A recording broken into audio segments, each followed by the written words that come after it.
Translation.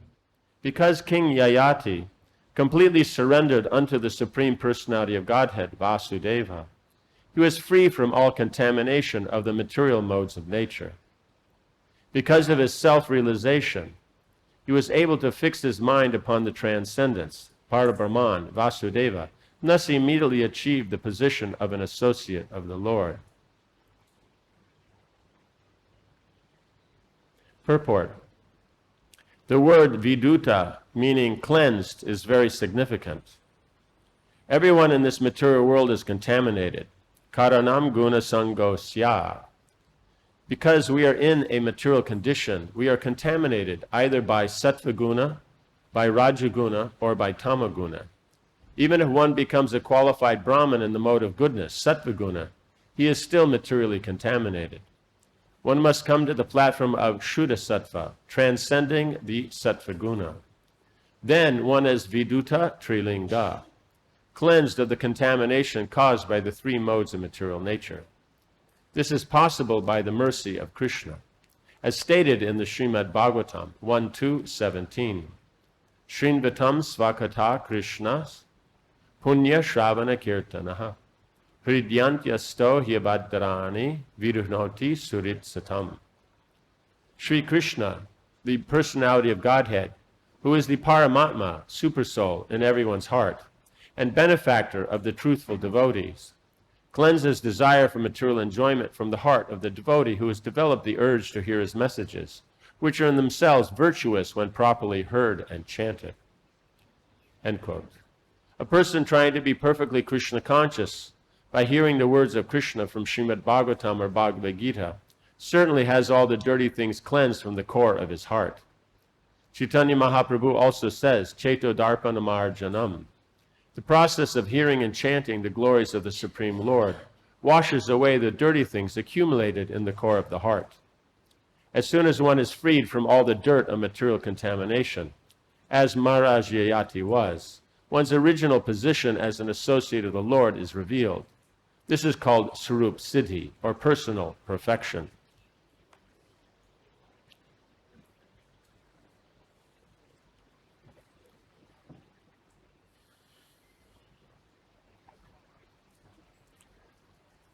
So Yayati Maharaj here is then coming to this platform of devotional service, a pure devotional service. He's taking up a position as the Lord's associate. So this is happening because he surrendered to the Lord. Because he surrenders, he's purified. In that purified state, then he can actually see his position. He can understand who he is. So the essential point here is the surrender to Krishna. Why do you surrender to Krishna? What it gives them that ability, that one has that interest or that desire. So by having that desire, then Krishna, by his blessing, you become freed from all contamination. By this, then you're able to surrender to the Lord. Does that make sense? And understand one's position. So that comes by association of devotees. It doesn't have another process.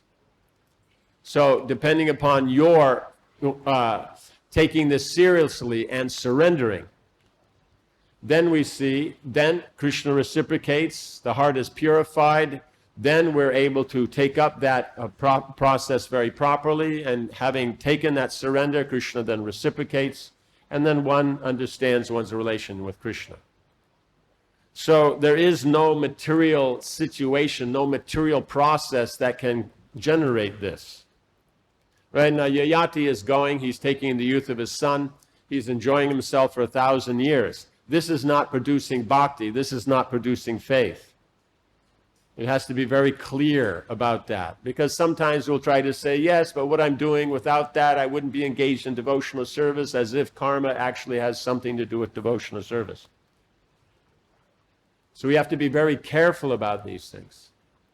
Because we have to understand is that what is happening here? He's thinking there's something in sense gratification, but he has a doubt. Right? Because he is trained, so he knows that actually there isn't any. There's no satisfaction. But he still has that idea that, well, if it was like this or that, then maybe. So he has the knowledge, but not the realization. So by taking his son's youth, then he's able to apply himself and then very clearly see there is no satisfaction. Right? Does that make sense? That's the whole point. There isn't any satisfaction. That's just the way it is. Right?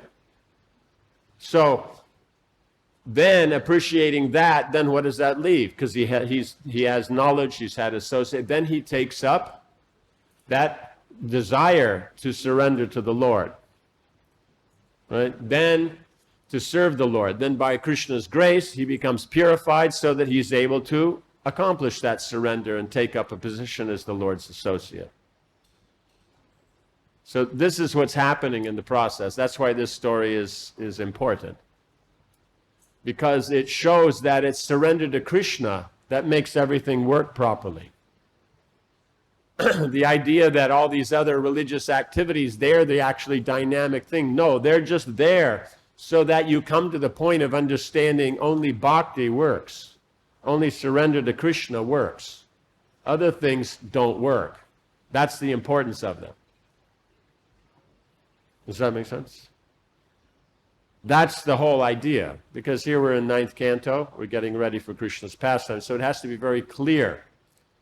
And so one's engaged in sense gratification only because we think it's of value, not that it is of value. That's very important to note. We can say is no, but unless I situate myself here, I can't be situated in devotional service, I'll get distracted. That may be true for you, for the individual, but it's not necessary for bhakti. Right? You know, just like let's say we have a dog. Okay? Dog wants to lay down. Do they just lay down? No, they have to go around in a circle 3 times, then they'll lay down. Everybody else just lays down. Right? The other animals just come along, flop on the ground. That's it. Dogs have to go in a circle. Why? That's just dog stuff. Right? So this idea that, yes, we need to engage the senses, we need to do all these things, that's for us because we're conditioned that there is some value here. Right? So Krishna is very kind. He gives us this process of karma yoga and jnana yoga so that we can try. But at the end you see is there's nothing but pure devotion is of any value. These other things don't give any satisfaction. So therefore in the karma yoga, the part that's nice is the yoga part, not the karma part. The activities and all that, that's not what gives the satisfaction. It's the connection to Krishna that gives the satisfaction. So with time you start to see that, if you're aware. If you just take it for granted, I have to do this, you'll never become aware. Because you don't want to. Because when you become aware, it stops. Because as you see, as he becomes aware, he just drops it. Because there's no value. Does that make sense? So he just gives it up. But we see the culture of it. It's very nice. He goes, discusses it with his wife. There's an understanding like that. He turns everything over to his son. He sets everything up nicely. And then he moves on. Does that make sense? So that's the point is that this process, as Krishna gives it, the dynamic part is the connection to Krishna, not the religious part itself. It's only called religion because it's useful and can be engaged in Krishna's service. But on its own, it's just pious and it will keep you here. But when it's connected to Krishna, it's the connection to Krishna that is the part that works. Right? Not the religious part. People have been following religious things for, millions of years and they're still here. Right? We're a good example of that. Right? But when it's connected to Krishna, then it gets you out. So we're used to karma, we're used to jnana. So Krishna said, here's karma, yoga, jnana, yoga, use them. But it's the connection to Krishna that's dynamic. And then by that, then one will get purified. Then one sees pure devotion as actually the process. The other things aren't really very important.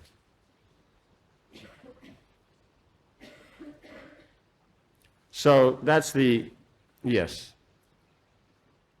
So this is what we should learn from his pastime. Not that you go ask your son for, his youth, and you use it for 1,000 years, even though you're only going to live for less than that, and then next lifetime, can I have it back? No, 1,000 years, like that.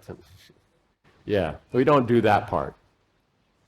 We just know is that whatever we have, we use to the best of our ability. That's what Yayati did. He took that youth, he used it to the best of his ability, and engaged himself. So when we see is that it's about this engagement in the Lord's service, then we engage ourselves to our best of our ability. We take that conditioning, we connect it to Krishna according to authority, but with the idea is that sincere, you're trying to please Krishna, not you just connect and it's not about Krishna. We have to remember the karmis do that, at least those who follow the Vedic.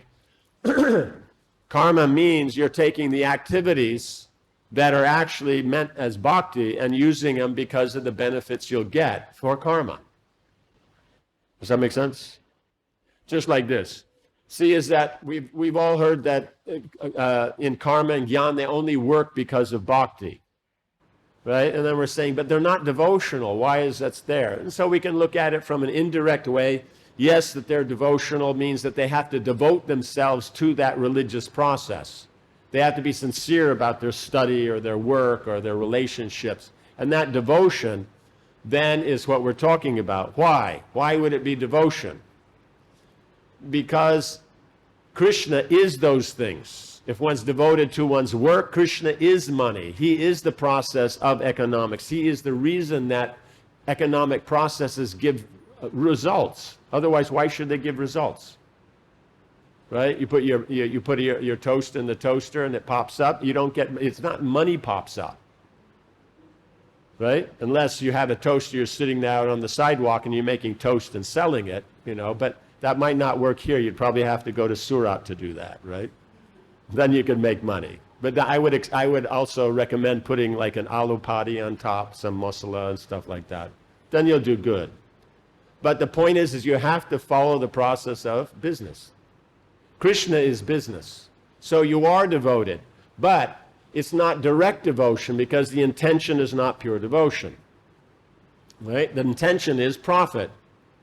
But since it's all Krishna and you cannot get anything without Krishna's sanction, pleasing Krishna as business, therefore he reciprocates with you as profit, not as bhakti. Even though you've used the process of bhakti, you've only used it to get the profit, so that's all you'll get. You're not recognizing that it will give you pure devotion. So since you're dealing with it as indirect, Krishna reciprocates with the indirect, right? Money is indirect. Service to Krishna, that's direct, right? Does that make sense? So that's on one level we can look at it. Now another level we can look at it is that why do we call these activities religious or pious? Right? Because these are the activities of devotional service. And so Krishna has worked those into the pious person's activities. Right? Like in devotional service, first thing you have to do is find a guru, right? Then the process starts to work. Now, if you want to be successful at karma, right, you still need a guru. Right? You have to have knowledge. So we study Shastra, but about devotion. They study Shastra, but not necessarily about devotion, the secondary aspects. Does that make sense? Dharma Shastra, Artha Shastra, Niti Shastra, whatever it is that they're interested in. Does that make sense? You have to lead a regulated life in devotional service. Right? And so in their pious life, in the mode of good, they lead a regulated life. They get up in the Brahma Muhurta, they take their bath, they do the puja. So the lifestyle is the same as a devotee. But it's called varnashram, or it's called, studying the scriptures, or austerity, or it has all these different names that Prahlad Maharaj mentions. You understand? So it's the same activities, just their intent is different. Right? because they're performing the devotional activity to please Krishna, either directly or indirectly, but they want the material benefit. Now, certain people, they're going to serve the Lord. They're going to serve that aspect. Let's go back to the business one. They serve business. They serve economics very nicely, according to the rules as Krishna gives how it works. Then Krishna will reciprocate his money, and they'll do well. Right? So they don't see they don't see that they're worshiping the Lord, though they are. So that's why it works even for people who don't even know about the Vedas, don't even know about devotional service. They may follow the Vedas, not know about devotional service, not follow the Vedas, not know about devotional service. But they will advance in money because they're following the rules. Right? Does that make sense? Now, you take it that, let's say there are those who worship the Lord. So in one sense we call them devotees, but they're ordinary devotees because they're not taking up, they don't have that shraddha or faith in pure devotional service. That's the only process. So they have faith in karma, but they have faith in the Lord also. But in this case, why is it still just karma? Right? You can call it karma yoga, but why is it karma here? Because worship of the Lord is not the primary aspect. And then the other varnashram and all these things are secondary. No, worship of the Lord is also an anga, is also just a branch or a limb of their karma. In other words, they have a guru, they regulate their life, they study the Shastra, they worship God. It's all part of the different things they give in charity. It's just an anga of their karma. Does that make sense? So that again is why we wouldn't call them devotees. But if you're looking in the broader sense, yes, they're interested. If you mention them as devotees, they'll accept that. And because they're devotees, therefore the devotees, the actual devotees, Sampradaya, come over, do kirtan, distribute prasad, give lectures, they'll listen to it because they see themselves as devotees. Does that make sense? But for them, devotional service is just a part of their material life. But they're in a better position than those who don't know about God and don't know about His supreme position. So they'll do better. They'll even have more facility. Does that make sense? Yeah. But those who then have faith, where it's about Krishna, about devotional service, having that faith, or what we would call in the devotional process, then Shraddha, that then situates them in the devotional process. Even though the faith may be quite weak, so they're beginning in devotional service, then by association continue, then they become serious, they take up the process seriously, then from that they become purified by Krishna's grace, because as you surrender to Krishna, you become purified. Then when that becomes steady, now their faith becomes that steady, and they move forward. Does that make sense? So we see that Yayati then, having gone through this aspect of karma, then he is able to appreciate that there's nothing here, only devotional service. So that's what karma yoga is for. Karma yoga is to make you understand no activity and its result have any value other than its service to Krishna. Jnana yoga, no knowledge has any value or benefit for the living entity except for service to Krishna. That faith, that's then what will give this result as Yayati gets. And then one achieves a liberation. But here liberation just means you're going beyond the material energy. But how do you go beyond the material energy that you don't come back? That's what Prabhupada says. You establish your position as a servant of the Lord. So in that position of Sarup Siddhi, that you're serving the Lord now, not within the material energy, that's perfect. That's liberation. So that's then what Maharaj Yayati was able to gain. Any questions or comments on this? No? Yes.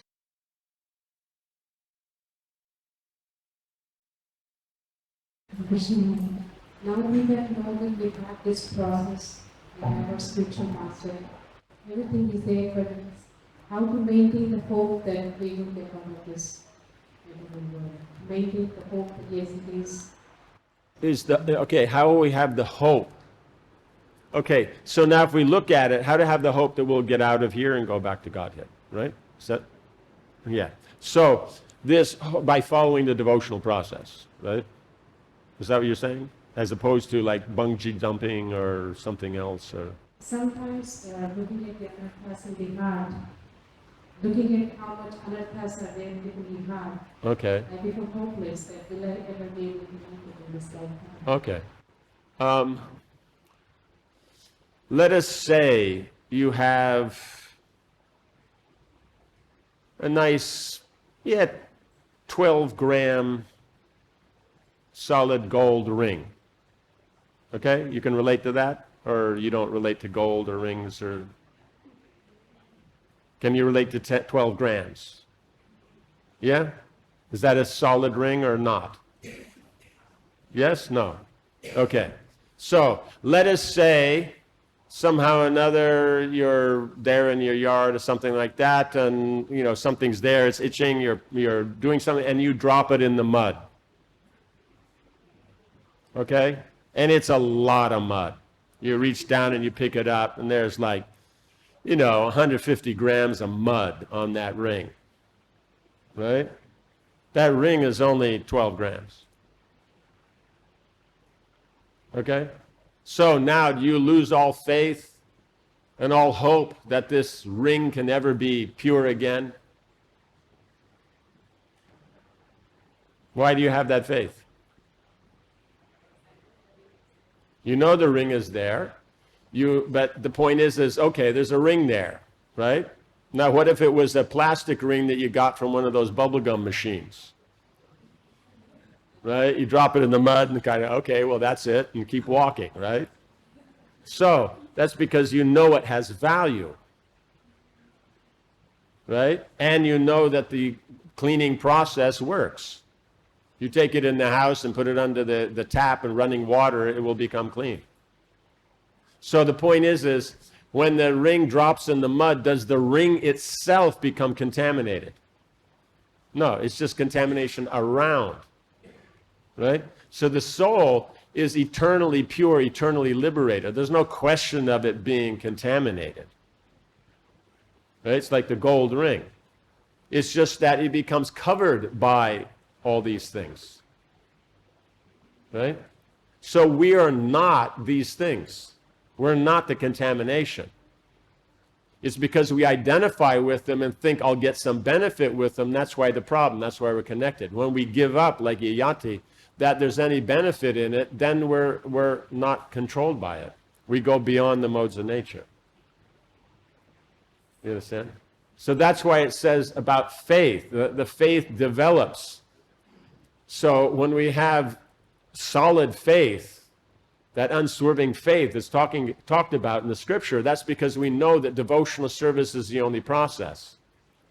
Krishna is the only process. The living entity, its natural position is servant of Krishna.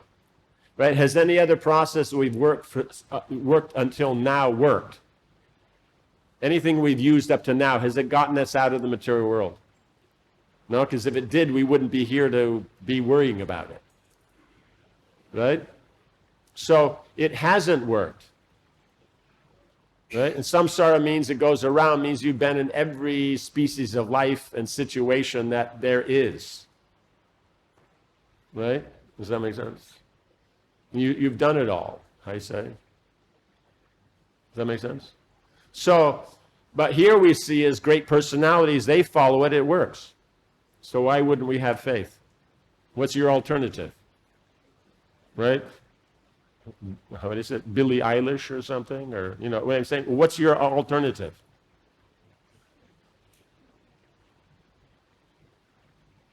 Yeah? Yeah, so that's the whole point, is it's not going to work. Other than devotional process. So that's Rupa Goswami, when he opens Nectar of Devotion, one of the first things he brings up is that someone who's advanced, one of the symptoms is they have that complete faith that Krishna will give his mercy. Because he doesn't, who else is going to? You know what I'm saying? All these other guys, Amitabh Bachchan, maybe, like that. I mean, who's going to do that? Does that make sense? Yeah. So one has to understand that what's the alternative? Just from that, even on the material side, there is no alternative. So you might as well take this one, right? The Bhagavatam is full of stories of people who tried it and it worked. And we don't have one material story of anybody trying it and it working. Right? Does that make sense? I'm not sure, but I think it was the Stones. They mentioned that their lifestyle, they're getting no satisfaction. Right? Is that them? Yeah. And till today, they still don't have any. That's 50 years. So it doesn't work. And these are the guys that have the money, have the this, have the that. Anyone, you'll just look at their life. No one's happy. So it's not just you. Right? So the problem with sin is not that it's there. The problem with sin is its effect, that it makes one not inclined towards God consciousness. Right? The idea that, the sin's going to create these reactions that are going to give us trouble, that's not the problem. Right? The problem is that the sin blocks our interest in God consciousness. So by being engaged in devotional service, then unlimited sin is going away. Just chanting the holy name, seeing the deity, serving the Vaishnavas, living in the Dham, any of these things, they just purify one of so much, sin. So that means as the heart becomes more purified, then it's easier to surrender to Krishna. But that's what you have to do. Surrender is not going to happen on its own. Surrender is already surrendered. That's why they're called surrender. Right? Surrender personified is already surrendered. You understand? We have to take up that mood. Does that make sense? Yeah. Is that okay? Yeah.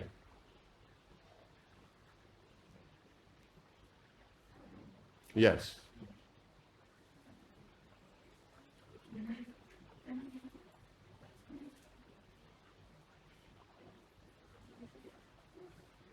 Hare Krishna Maharaj, thank you for the wonderful class. You mentioned about how karma works only because of the rules and following. Only because of? Rules and following. The rules, Yeah. yes. So in Bhakti also we have rules. Right. So how far is following that give the benefit? Is that attractive? How much will following the rules in bhakti give effect? And what does that have to do with the karma and rules? Following the rules, how important is that? In karma, it's the only thing. Yes, because see, in bhakti you have bhakti. To get bhakti you have rules. Those same rules are written into karma. So the reason the karmi is called pious, right, means who is following the Vedic literature, is that they're following the recommended practices of bhakti.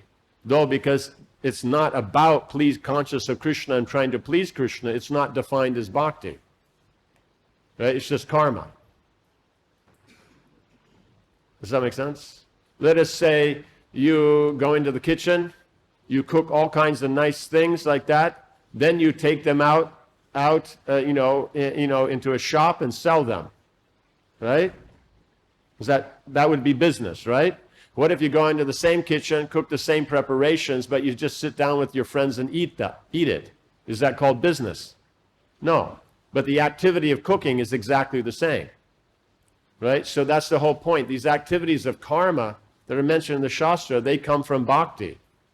They're just the activities of bhakti. Bhakti, the primary is devotion to Krishna. The secondary is the activity.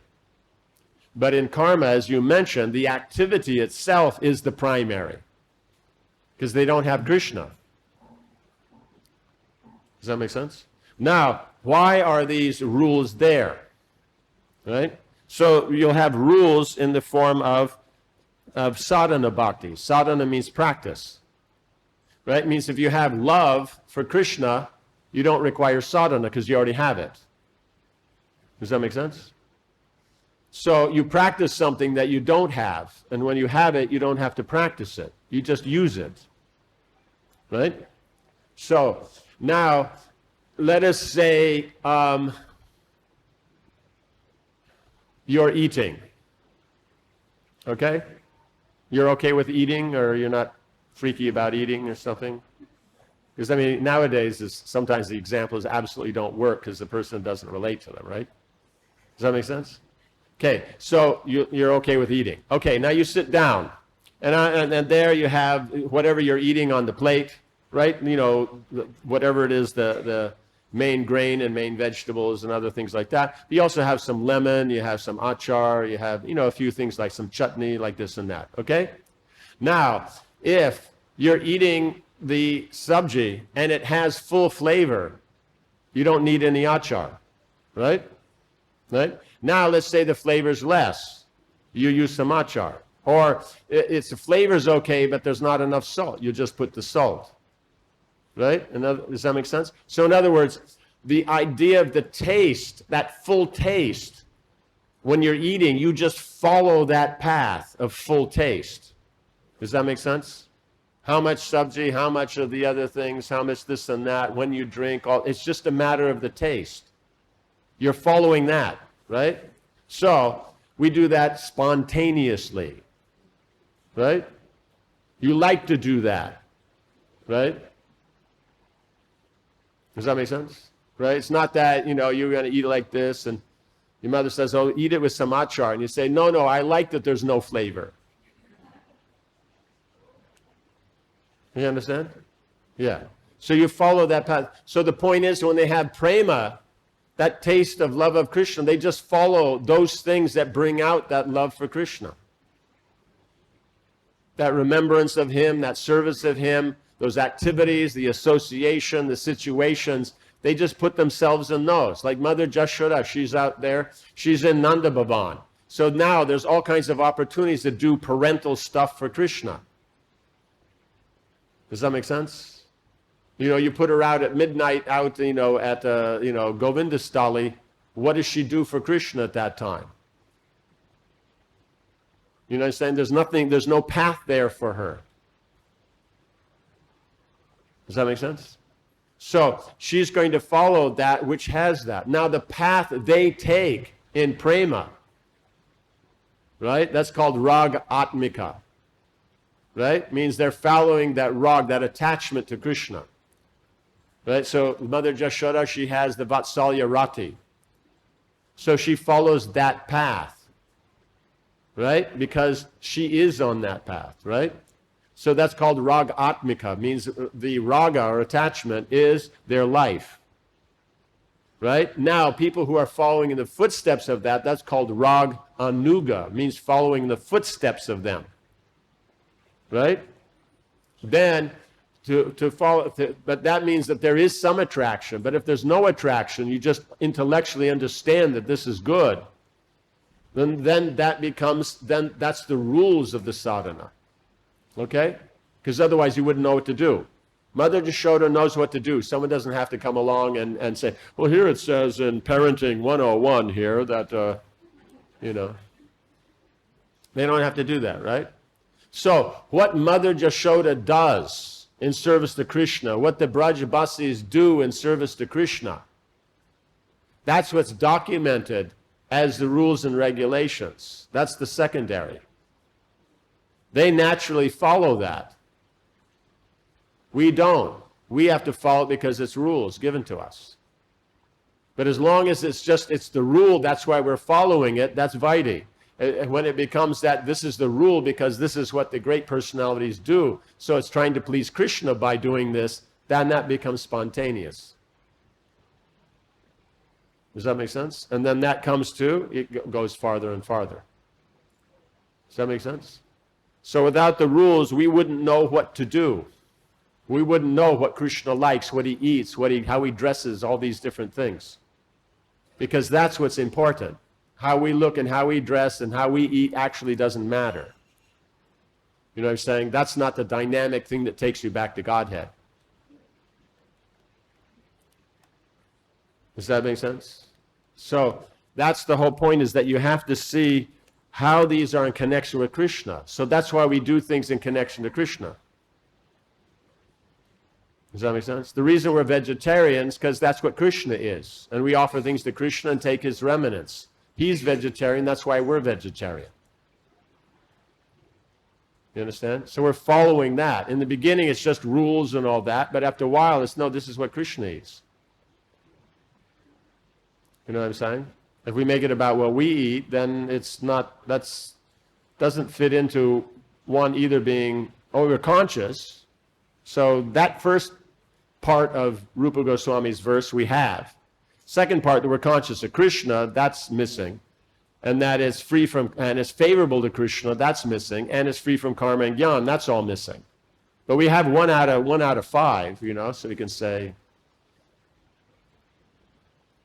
you understand? So pure devotional service means the endeavor is to see that all these aspects are connected to Krishna. Does that make sense? So we don't know. We have to hear from the acharyas, they give. And they're giving simply things that they do in the spiritual world. Right? Does that make sense? All the things that are mentioned that we do, we see that they're doing in the spiritual world. In Krishna's pastimes in 10th canto, so much of that is just stuff we do. We may not do it on as grand a scale. Does that make sense? You know, it means Krishna goes with 16,108 wives when he goes up to Hastinapur to attain the Rajasuya sacrifice. Right? Each queen is in her own vehicle. That will have all the foot soldiers. That will have everyone else. All huge. You're talking about millions of people going. Right? And the whole entourage and all that. Well, we just get together with our family and 15 pieces of luggage, and then we try to go somewhere. Right? Does that make sense? But it's the same principle, because Krishna is performing human pastimes. So this is what Krishna does as a human. I said, remember, it's human pastimes, not Malecha Yavana pastimes. All right? So it's what is the recommended for humans. That's because Krishna likes to do those pastimes. So those, because he's doing human, that's what then humans do. Does that make sense? So you have to, because we can't tell what's Krishna, what's not, what's him as Bhagavan, what's as Paramatma, what's as Brahman.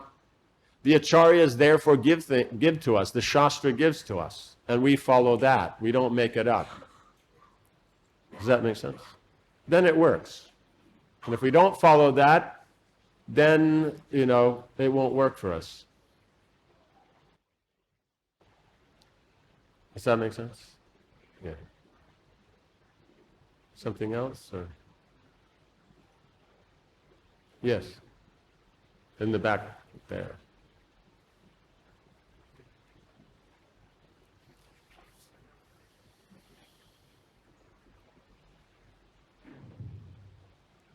Marjani's description of Marjayati, it seems that it goes from the gross materials to pure devotee very fast.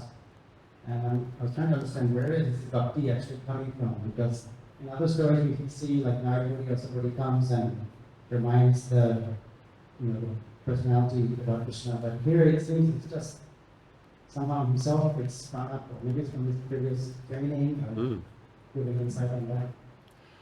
Yes. Well, a few things are there. As a king, as an emperor, now he's going to have, as a king, he has to follow Brahmins. Right? So now that those Brahmins may be devotees in that, then they're giving direction and all that. But because that's just part of his regular duties, we're not necessarily counting it here, because those have been explained in other places. This is, 9th canto now. You're getting down to you're trying to split off the difference between piety and bhakti. Before that, the first 6 cantos, you're bringing out how piety is engaged in the Lord's service, is karma yoga, jnana yoga, and by this, so many great personalities became perfect. But we see in these next cantos, then they're trying to make you understand the difference, that it's not the karma that's doing, it's the bhakti that is actually functioning. And then here, especially, then we're getting to, the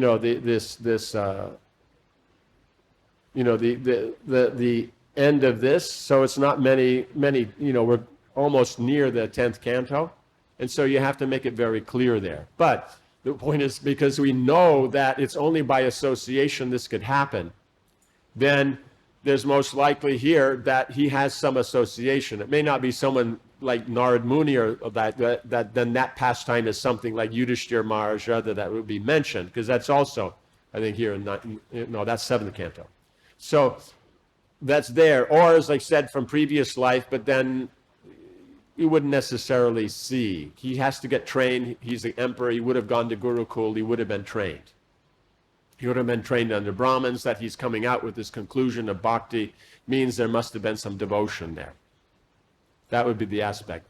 And then we say a short time means it's his lifetime is thousands of years here he's dealing with. But so we have the same possibility within our lifetime. We start off with the gross materials, but within this lifetime we can attain to the same position he's come to. So it's by that association of devotees and following that process. And we see here is that he has material desires, he's engaging it, but connected to the rules and regulations to offer to Krishna. It's not that his sense gratification itself is what you're offering. It's the auspicious element of that you're offering. Does that make sense? Let us say someone likes to take a bath, okay?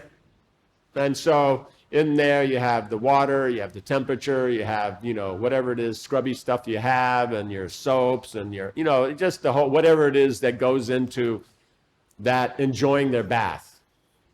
But what's the essence of the bath? What does it do? Clean, right? So that means then that cleanliness that you've gained from the bath, that's offered to Krishna. Then that whole bath becomes purified, right? Or if you look at it by doing like this, then you maintain the body, you maintain health and all that. You want to throw that little spin on it. So then it's like, okay, well, that health, what do you do with health? You engage it in Krishna's service. Now you're healthy, you can do activity, you do it for Krishna. So the auspicious part of something is what you're offering to Krishna. That's how everything can be offered to Krishna.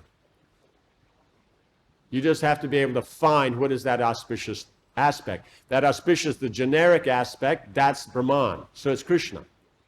It's his qualities that are pervading, that cleanliness that is there. It's one of his qualities. He's the supreme pure.